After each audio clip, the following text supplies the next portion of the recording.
الحمد لله رب العالمين والصلاة والسلام على سيد المرسلين أما بعد فأعوذ بالله من الشيطان الرجيم بسم الله الرحمن الرحيم الصلاة والسلام عليك يا رسول الله وعلى آلك وأصحابك يا حبيب الله الصلاة والسلام عليك يا نبي الله وعلى آلك وأصحابك يا نور الله 14 اور 15 اگست کی درمیانی رات تھی.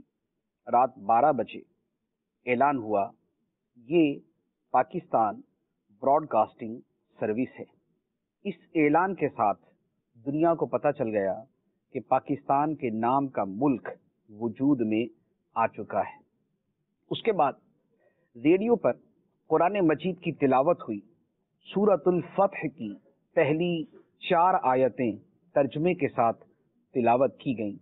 انا فتحنا لک فتحا مبینا، بے شک ہم نے تمہارے لیے روشن فتح مقدر کر دی. یہ روشن فتح کی ایک صورت تھی. قرآن مجید کی آیت سے برکت لیتے ہوئے یہ فتح مبین کا نام دیا گیا. اور یہ رمضان المبارک کی 27ویں رات تھی. 27ویں رات برکتوں والی، شب قدر، لیلۃ القدر. اس رات میں پاکستان وجود میں آیا.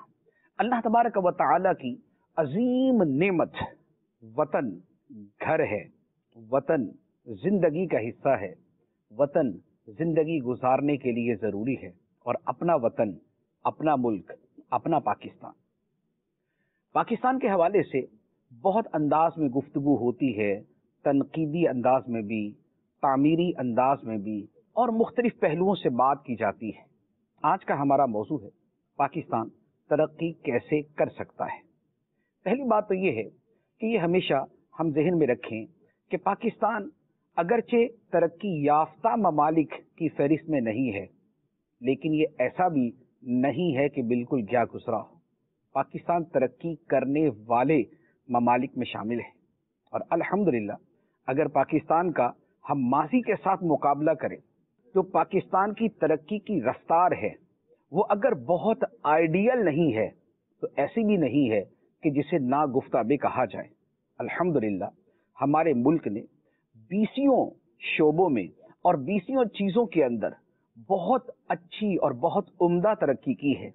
ہم اپنا معیار زندگی دیکھیں، ہم اپنا نظام صحت دیکھیں، ہم اپنے ملک کی سڑکیں اور ملک کی ٹرانسپورٹ اور ملک کے ادارے دیکھیں تو الحمدللہ ترقی کے بہت سے مناظر ہمیں نظر آئیں گے. ہمارے ہسپتالوں کی جو صورتحال بہتر ہے، ہماری سڑکیں پہلے سے اچھی ہیں، ہمارے ہاں سہولیات کی کثرت ہے، ہمارے لوگوں کی جو معیار زندگی ہے وہ پہلے سے بہتر ہے. اگر ہر فرد اپنی ذات پہ غور کرے تو اسے پتہ چلے گا کہ وہ بھی زندگی کے مرحلوں سے گزرتا ہوا ترقی کی طرف ہے. جس کے پاس صرف سائیکل ہوتی تھی آج وہ کار میں گھوم رہا ہے. جس کے پاس ٹوٹا پھوٹا مکان ہوتا تھا آج وہ بنگلوں میں رہ رہا ہے. جس کے پاس نوکری کی تلاش میں دن رات لگا رہتا تھا آج اپنا بزنس جمائے بیٹھا ہے. جس نے کبھی اپنے شہر سے دوسرا شہر نہ دیکھا تھا آج دنیا بھر کی سیر کر رہا ہے. اسی طرح جو ادارے ہیں، جو ان کا انسائیڈ ماحول ہے وہ بھی بہت امپروو ہے، بہت بہتر ہے. تو الحمدللہ منفی جو سوچ ہے یا منفی جو انداز ہے وہ کچھ زیادہ بڑھا دیا جاتا ہے، اس کا والیوم کچھ زیادہ اونچا کر دیا جاتا ہے، ورنہ پاکستان مجموعی اعتبار سے بہتر پوزیشن میں ہے. اب یہ ہے کہ مزید ترقی کیسے کی جائے اور آئیڈیل جو سٹینڈرڈ ہے ترقی کا وہ کیسے حاصل کیا جائے. اس کے حوالے سے چند چیزیں عرض کروں گا. سب سے پہلی بات تو یہ ہے پاکستان کی بنیاد کیا ہے. کسی بھی آدمی سے پوچھے جس نے تاریخ کا مطالعہ کیا، جس نے تھوڑا بہت پڑھا ہو، جس نے کتابیں دیکھی ہوں، وہ کہے گا پاکستان کی بنیاد 2 قومی نظریہ ہے. 2 قومی نظریہ کیا ہے کہ مسلمان ایک الگ قوم ہے اور مسلمانوں کے علاوہ جو ہے وہ دوسری قوم ہے.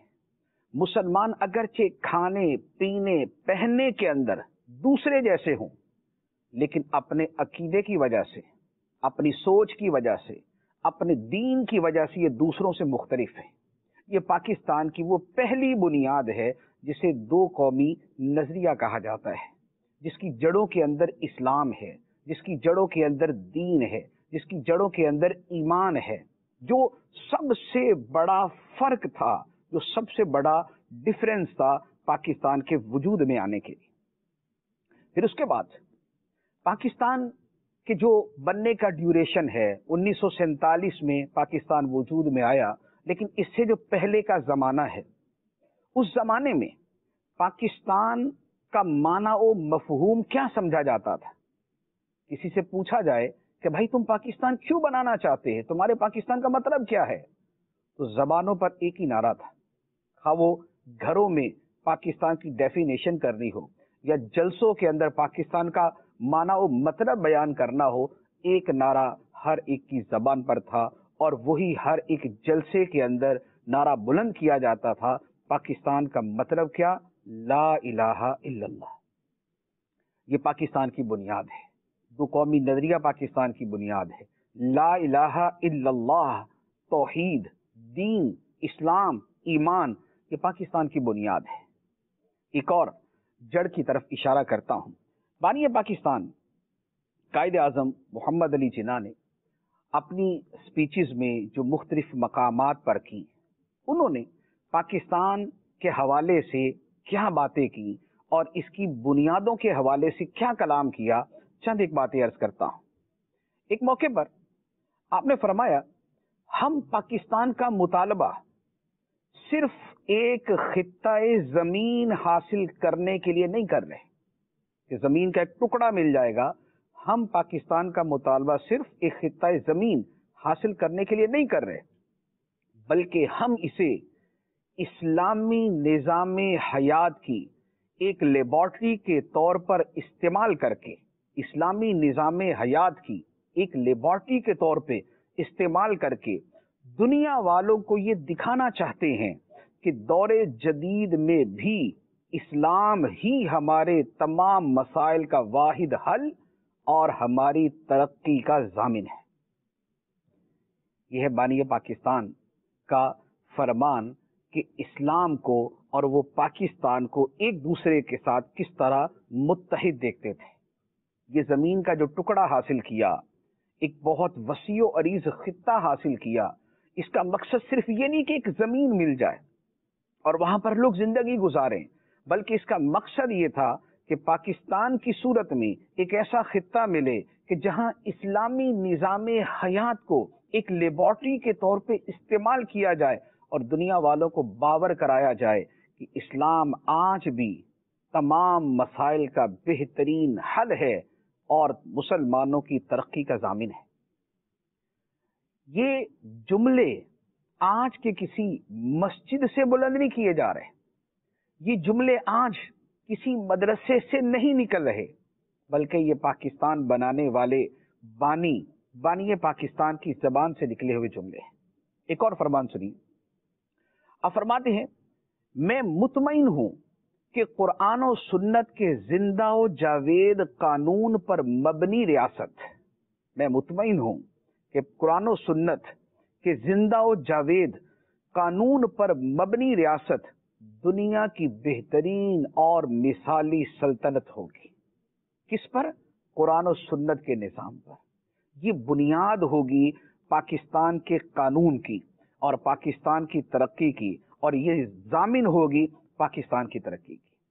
پاکستان کے بانیوں میں جیسے قائد اعظم محمد علی جناح کا نام آتا ہے، اسی طرح علامہ اقبال کا نام بڑا معروف ہے، اور ان کے تصور پر جو انہوں نے خطبہ الہ آباد دیا تھا 1931 میں، جو خطبہ الہ آباد دیا اور جو سب سے پہلے پاکستان کے تصور کے طور پہ سامنے آیا تھا، اس میں سب سے جو بڑا سنگ میل تھا وہ خطبہ تھا۔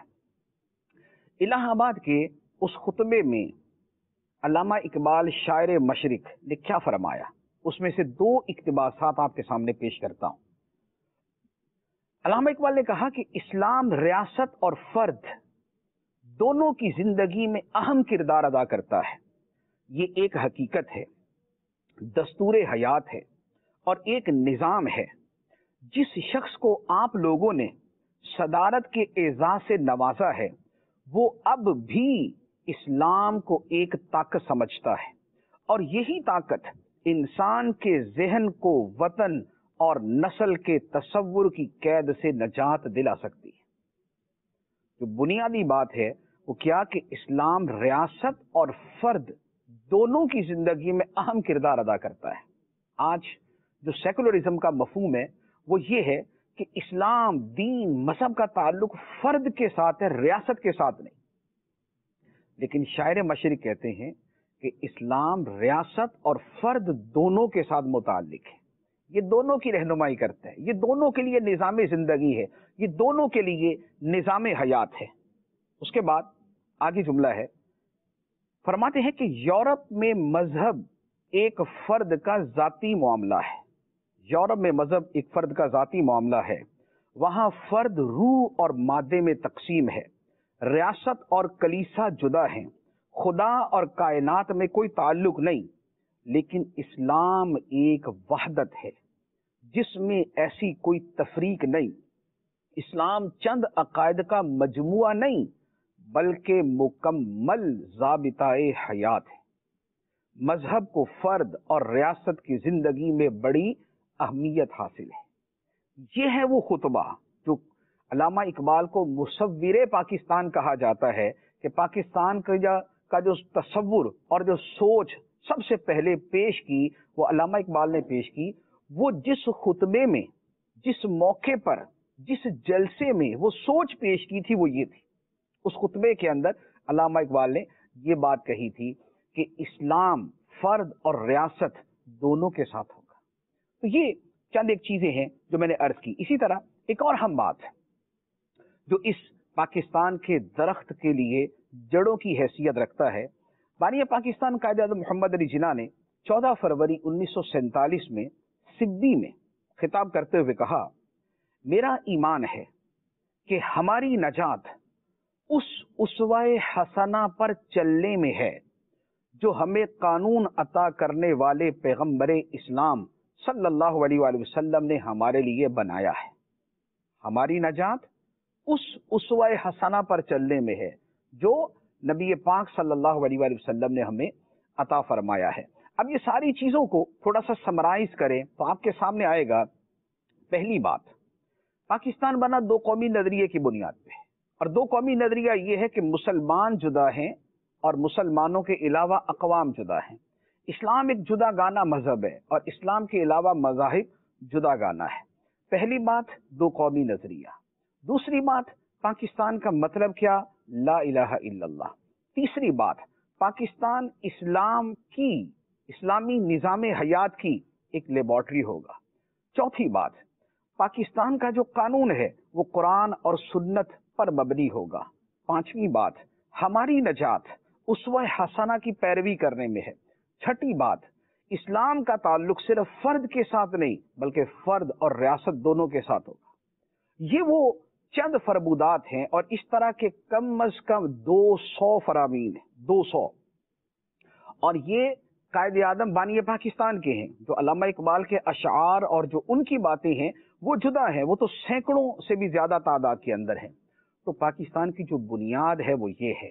اب آپ ذہن میں رکھیں کہ پاکستان کی ترقی اسی صورت میں ہے کہ جب اس کی بنیادوں پر کلہاڑا نہ چلایا جائے، اس کی جڑیں نہ کاٹی جائیں، اسے اسلام اور دین سے دور کرنے کی سازشیں نہ کی جائیں، بلکہ اس کی جڑ بنیاد میں جو اسلام اور لا الہ الا اللہ ہے اسے مزید ابھارا جائے، اسے مزید سامنے لایا جائے، قرآن اور سنت کو اس ریاست کے ساتھ جوڑا جائے اور اس ریاست کو قرآن و سنت کے تابع کیا جائے۔ تو جب ملک کے جو افراد ہیں، جو ملک کے سرکردہ لوگ ہیں، جو وطن میں رہنے والے ہیں، اگر ان کے آپس کے تعلقات کی بنیاد محبت نہ ہو، نفرت ہو، دوستی نہ ہو، دشمنی ہو، قرب نہ ہو، دوری ہو، اپنائیت نہ ہو، بیگانگی ہو، تو نتیجہ کیا نکلے گا؟ اس نفرتوں کے ساتھ، ان دشمنیوں کے ساتھ، ان کینوں اور عداوتوں کے ساتھ دنیا کا کوئی ملک ترقی نہیں کر سکتا۔ اللہ تعالی نے فرما دیا وَلَا تَنَازَعُوا فَتَفْشَلُوا وَتَذْهَبَ رِيحُكُمْ، آپس میں تنازعات نہ پالو، آپس میں جھگڑے نہ کرو کہ تم پھسل جاؤ گے، تم بزدل پڑ جاؤ گے، تمہاری قوت کمزور ہو جائے گی، تمہاری ہوا اکھڑ جائے گی۔ جب وطن کے افراد، جب ملت کے افراد ایک دوسرے کے لیے مضبوطی کا سبب بنے، تعمیر کا سبب بنے، تخریب کا ذریعہ نہ بنے، اگر ایک نے کوئی کام کیا ہے تو دوسرا اس کے اچھے کام کو سپورٹ کرے، دوسرا اس کے اچھے کام کو آگے بڑھائے، تو پھر ملک ترقی کرتا ہے۔ لیکن اگر طرز عمل یہ ہو کہ چونکہ یہ کام دوسرے نے کیا ہے لہذا اسے پایہ تکمیل تک نہیں پہنچنے دینا، اگر طرز عمل یہ ہو کہ چونکہ اس کے اوپر دوسرے کا نام آ رہا ہے لہذا اب کسی صورت اسے مکمل نہیں ہونے دینا، اس کا مطلب یہ ہوا کہ جو ذاتی سوچ ہے یا جو عداوت ہے وہ اجتماعی سوچ پر اور وہ وطن کی محبت پہ غالب آ گئی۔ تو ترقی کے لیے ضروری ہے کہ آپس کے اندر اتفاق ہو، اتحاد ہو، قوم ایک قوم نظر آئے، قوم ہجوم نظر نہ آئے۔ اگر ہجوم ہے کہ جس کا جو دل کرے بولے، جس کا جدھر منہ کرے نکل جائے، تو وہ بکریوں کا ریوڑ ہے، وہ جانوروں کا ریوڑ ہے، وہ قوم نہیں ہے، وہ ہجوم ہے۔ اور ہجوم کسی کی قیادت میں نہیں ہوتا، بس اس نے ایک ہلڑ بازی کرنی ہوتی ہے، ایک شور مچانا ہوتا ہے۔ اور افسوس کہ ہماری قوم کی حالت، کچھ قوم کم ہے، ہجوم زیادہ ہے۔ ہمارے ہاں یہ کینے، عداوتیں، دشمنیاں، بیگانگیاں، اجنبیت، ایک دوسرے سے دوری، یہ زیادہ ہے۔ محبت، الفت، پیار، اپنائیت یہ کم ہے۔ اور اس کی وجہ کیا ہے؟ وجہ یہ ہے کہ ترجیحات کا پرابلم ہے۔ ہماری ترجیحات کیا ہے؟ ہماری ترجیح جب ہماری ذات ہوتی ہے، ہماری ترجیح جب ہمارا گروپ ہوتا ہے، ہماری ترجیح جب ہمارے ہم ذہن لوگ ہوتے ہیں، تو پھر ہم کسی دوسرے بندے کو برداشت نہیں کرتے، پھر ہم کسی دوسرے گروہ کو برداشت نہیں کرتے، پھر ہم کسی دوسرے گروپ کو برداشت نہیں کرتے، پھر کسی دوسری سوچ والے کو برداشت نہیں کرتے۔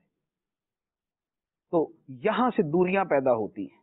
لیکن اگر کوئی ایک نقطہ واحدہ ہو، کوئی ایک نقطہ مشترکہ ہو کہ اس پر اتفاق ہو، اور وہ کیا ہے؟ وہ ہمارا وطن پاکستان۔ اپنے تمام تر اختلافات کے باوجود اگر اس ایک نقطے پر پورا اتفاق ہو، اور زبانی نہیں، عملی، قولی نہیں، فعلی، ظاہری نہیں، حقیقی، یہ اتفاق ہو کہ ایٹ لیسٹ جو شے پاکستان کے لیے مفید ہے، جو ہمارے وطن کے لیے بہتر ہے، وہ ہم کریں گے، اور اگر ہمارا دشمن بھی کرے گا تو ہم اس کی مدد کریں گے۔ اگر اس اتفاق کی سوچ کے ساتھ، اس اتحاد کی سوچ کے ساتھ چلیں گے تو یقین کیجئے کہ پاکستان کا دن دگنی رات چگنی ترقی کرنا مشکل نہیں۔ لیکن اگر کسی کو چلتے کی راہ میں ٹانگ اڑانی ہے، اگر کسی کے بنے ہوئے کام کو بگاڑنا ہے، اگر کسی کے آخر تک پہنچے ہوئے کام کو دوبارہ بنیادوں تک لے کے آنا ہے، اگر اس سوچ کے ساتھ چلنا ہے تو پھر کوئی ترقی نہیں۔ تو لہذا ترقی کے لیے جو تیسرا اصول ہے وہ یہ ہے کہ باہمی اتفاق اور اتحاد ضروری ہے، اہل وطن کا اور قوم کا۔ چوتھی بات یہ ہے کہ ہم یہ بات بہت اچھی طرح جانتے ہیں کہ دنیا میں ترقی کی بہت بڑی بنیاد علم اور تعلیم ہے۔ آج کے زمانے میں کوئی ملک، کوئی وطن، کوئی ریاست بغیر تعلیمی نظام کے ترقی نہیں کر سکتی۔ جنگ عظیم دوم میں، دوسری جنگ عظیم میں جاپان تباہ ہو گیا، ایٹم بم اس کے اوپر گرایا گیا، سب سے زیادہ تباہی کا سامنا اسے کرنا پڑا۔ لیکن اس کے کچھ ہی عرصے کے بعد وہ ترقی کی منازل طے کرتا ہوا وہاں پہنچ گیا کہ دنیا کا کوئی ملک ایسا نہیں کہ جہاں پر اس کی پروڈکٹس نہ ہو، جہاں پر اس کی بنی ہوئی چیزیں نہ ہوں، اس کی گاڑیاں نہ ہوں، اس کی الیکٹرانکس کا سامان نہ ہو۔ وجہ یہ ہے کہ جنگ کے بعد انہوں نے اپنا پورے کا پورا فوکس تعلیم پہ کر دیا۔ تعلیم جو دین اسلام کا بنیادی حکم، جو خدا کی پہلی وحی سے مستفاد، کہ رب نے پہلی وحی نازل فرمائی تو فرمایا اقرا بسم ربک الذی خلق، پڑھ اپنے رب کے نام سے جس نے پیدا کیا۔ تو اقرا پڑھنے کا رب نے پہلی وحی کے اندر فرمایا۔ پھر اس کے بعد قرآن مجید کے اندر جو علم کی طرف توجہ دلائی گئی، جو انفس و آفاق کی طرف توجہ دلائی گئی، ان سب کے اندر تعلیم سامنے آتی ہے۔ تعلیم کے بغیر کبھی کوئی قوم ترقی نہیں کر سکتی۔ اور تعلیم کا دائرہ بڑا وسیع ہے۔ تعلیم کا مطلب یہ جو ہمارے اسکولوں کے اندر محض ٹاٹ کے اوپر بٹھا کے دو چار لفظ سکھا دیے جاتے ہیں، یہ نہیں۔ تعلیم کا مطلب صرف زبان سکھا دینا نہیں کہ بس انگریزی فرفر آگے تو اس کا مطلب تعلیم ہے، یا شیکسپیئر کے ڈرامے پڑھنے آگے تو اس کا مطلب ہے تعلیم ہے۔ یہ تو ایک خارجی چیز ہوتی ہے۔ تعلیم وہ ہے کہ جس کا ترقی کے اندر عمل دخل ہو۔ وہ تعلیم وہ معاشی بھی ہوگی، وہ معاشرتی بھی ہوگی، وہ فنی بھی ہوگی، وہ سائنسی بھی ہوگی، وہ ٹیکنالوجی کی بھی ہوگی۔ یہ تعلیم کے جتنے دائرے ہیں، میڈیکل کی تعلیم بھی ہوگی، اس کی تو قسمیں اتنی ہیں کہ جس کا شمار نہیں۔ ان سب تعلیمات پر جملہ جتنی سائنسز ہیں، ان سب پہ فوکس کرنا ہوگا۔ ہمارا جو اگر ہم اپنا تھوڑا سا بجٹ کے حساب سے دیکھیں تو ہمیں معلوم ہے کہ ہم تعلیم کے اوپر کتنا خرچ کرتے ہیں۔ ترقی یافتہ ممالک کا معاملہ یہ نہیں، جب تک تعلیم میں اٹھان نہیں آئے گی، جب تک ہماری یونیورسٹیاں یہ دنیا کی بہترین یونیورسٹیوں میں شمار نہیں ہوں گی، جب تک ہماری کالجز کا ماحول نہیں بدلے گا، جب تک یہاں پر پڑھنے پڑھانے والے تندہی اور پوری جاں جو ہے وہ پوری ایک جفا کشی کے ساتھ نہیں پڑھیں گے، تب تک ترقی نہیں ہو سکتی۔ ہر تعلیم کی ایک اپنی دنیا ہوتی ہے۔ مذہبی تعلیم میں اس کا دائرہ کار دین ہوتا ہے، اخلاق سکھانا ہوتا ہے، لیکن اسکول کالج کی جو تعلیم ہے اس میں کچھ اور فیکٹرز ہیں۔ اب اگر ایک سائنس کی تعلیم ہے اور وہاں سے سائنسدان ہی نہیں نکل رہے، مدرسے سے مطالبہ کیا جائے گا کہ بھائی علماء تیار کرو، مفسر تیار کرو، محدث تیار کرو، فقیہ تیار کرو، مفتی تیار کرو۔ مدرسے تو کر رہے ہیں۔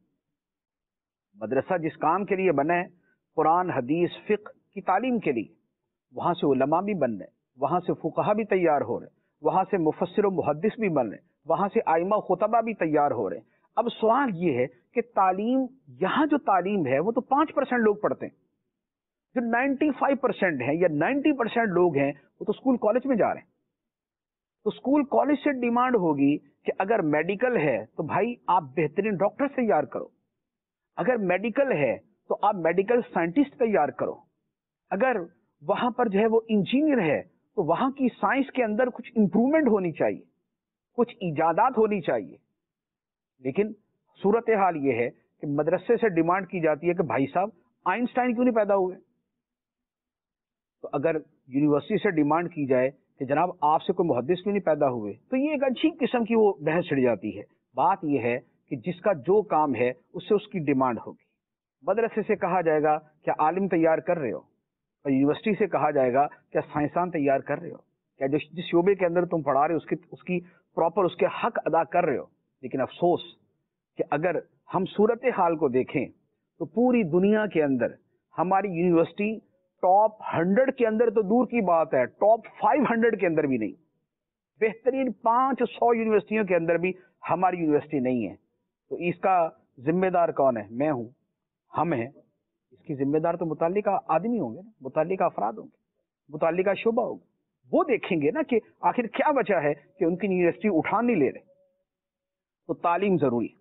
اچھا، تعلیم تو تعلیمی نظام کو بہتر کیے بغیر اور اس میں ہائبرڈ اپروچ جسے کہا جاتا ہے کہ ہر طرف سے اس کی بہتری کی کوشش کیے بغیر ملک ترقی نہیں کر سکتا۔ اس کے ساتھ ایک اور چیز عرض کروں، وہ ہے کہ اہل افراد کا تعین، جسے ہم میرٹ کہتے ہیں۔ نبی پاک صلی اللہ علیہ وآلہ وسلم نے سپہ سالار کے طور پہ کسے منتخب کیا؟ خالد بن ولید رضی اللہ تعالیٰ عنہ، ابو عبیدہ بن الجراح کو، حضرت اسامہ بن زید کو، مولا علی شیر خدا کو، جو اس چیز کے ایکسپرٹ تھے، جو اس کے اہل تھے، ان کو وہاں مقرر کیا۔ علم کے لیے حضرت عبداللہ ابن عباس، حضرت عبداللہ ابن مسعود، حضرت عبداللہ ابن عمر رضی اللہ تعالیٰ عنہ اجمعین۔ جس بندے میں جو صلاحیت تھی اسے وہاں مقرر کیا۔ کیوں؟ اس لیے کہ اہل افراد کا تعین ہی ترقی کا ضامن ہوتا ہے۔ نبی پاک صلی اللہ تعالیٰ علیہ وسلم نے فرمایا اذا وسد الامر الى غیر اہلہ فانتظر الساعہ، بخاری کی حدیث ہے۔ فرمایا کہ جب ذمہ داریاں نا اہل افراد کو دے دی جائیں تو پھر قیامت کا انتظار کر۔ تو جب ذمہ داری اہل کو نہیں نا اہل کو دی جائے گی تو قیامت تو آ جائے گی لیکن ترقی نہیں آئے گی۔ تو ترقی کے لیے ضروری ہے کہ اہل افراد کو ہی منصب دیا جائے، انہیں ہی منتخب کیا جائے، دیانت دار افراد ہی کو دیا جائے، ایکسپرٹ افراد ہی کو دیا جائے۔ اس کے علاوہ اور بہت سی گفتگو ہو سکتی ہے، لیکن ہمارے سلسلے کا وقت ختم ہو گیا۔ اللہ تبارک و تعالی ہمیں عمل کی توفیق عطا فرمائے اور ہمارے وطن کو ترقی اور عروج عطا فرمائے، آمین بجاہ النبی الامین صلی اللہ علیہ